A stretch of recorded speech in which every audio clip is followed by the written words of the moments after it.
Tangin ng init. Let's go! Pero ganda ng araw ngayon. Sana hindi umulan. At sana hindi matapon yung pagkain natin sa, sa bag. Kasi pag nagkataon, wala tayong kakainin doon. Nakita nyo yung sombrero ko?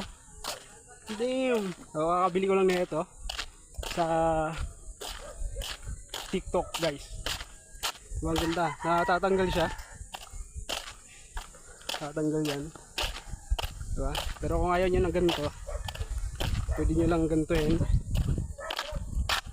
Dingit nyo ng ganito. Ganito siya, oh. Ganito siya. Diba? Bagay.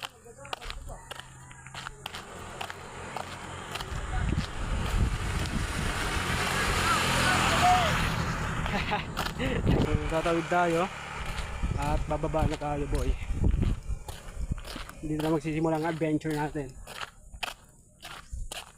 Mura, ano muna tayo?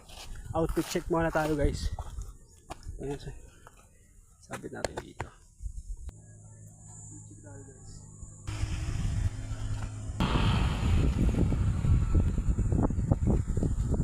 Oh, let's go! Tawag na tayo. Tawag tayo, guys. Hinatawag na tayo ng bundok. Ganun lang kasi simple, no? Kung may gusto sa buhay, huwag mo na ipagbukasan, boy. Paano kung mamatay ka ngayon, di ba? Pwede hindi mo nagawa yung mga gagawin mo. So kung may mga gusto ka sa buhay mo, grab it. Lagi mo tandaan, boy. Na naririnig ako. So lagi mo tatandaan na free ka. You can do whatever you want. Diba? So andito na tayo.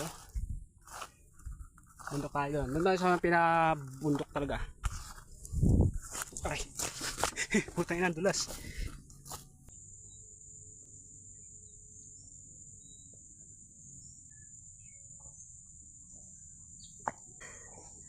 Sobrang tarik. Yeah. Dito na tayo. Ganda ng spot, boy. Sheesh. Diba? Sobrang tahimik.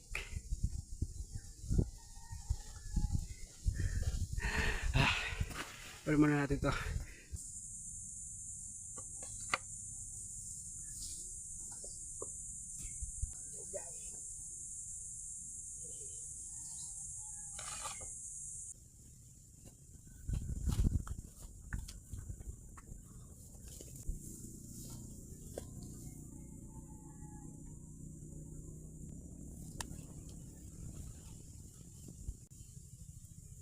Hindi na siguro matutumba yan.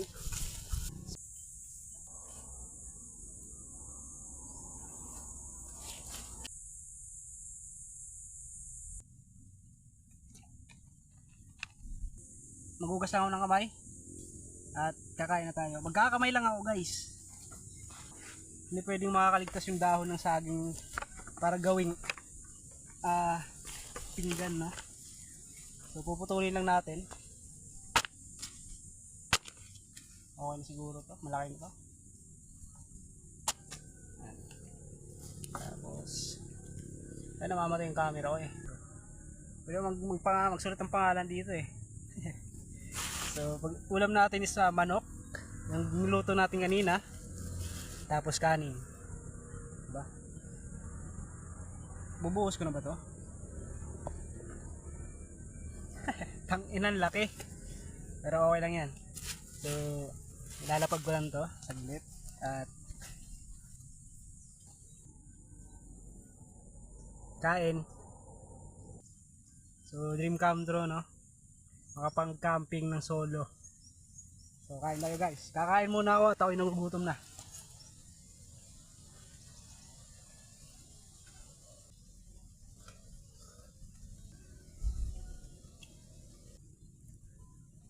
Actually matagal ko na itong pinaplano eh. Hindi ko lang nagagawa dahil doon sa Cavite kung saan ako galing, puro subdivision doon.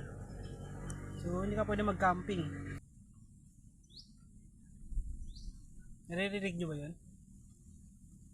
Tunog ng ibon. Sobrang tahimik. Ang presko ng hangin tapos matunog ng ibon. Kaya kung may pagkakataon kayo or may chance kayo na makapag-camping o may nag-aya sa'yo mag-hiking, grab nyo na guys. Sumama na kayo.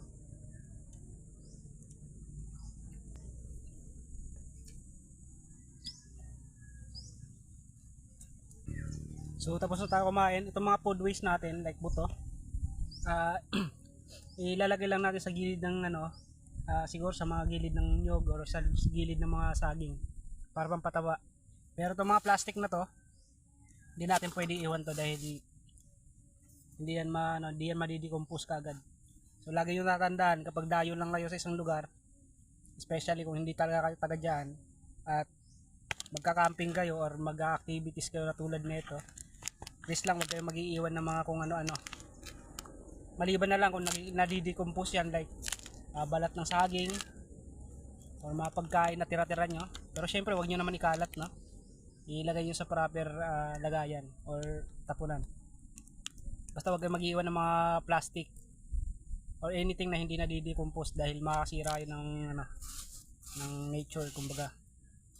So ito, tatapon lang natin to at ito dadalhin natin pauwi.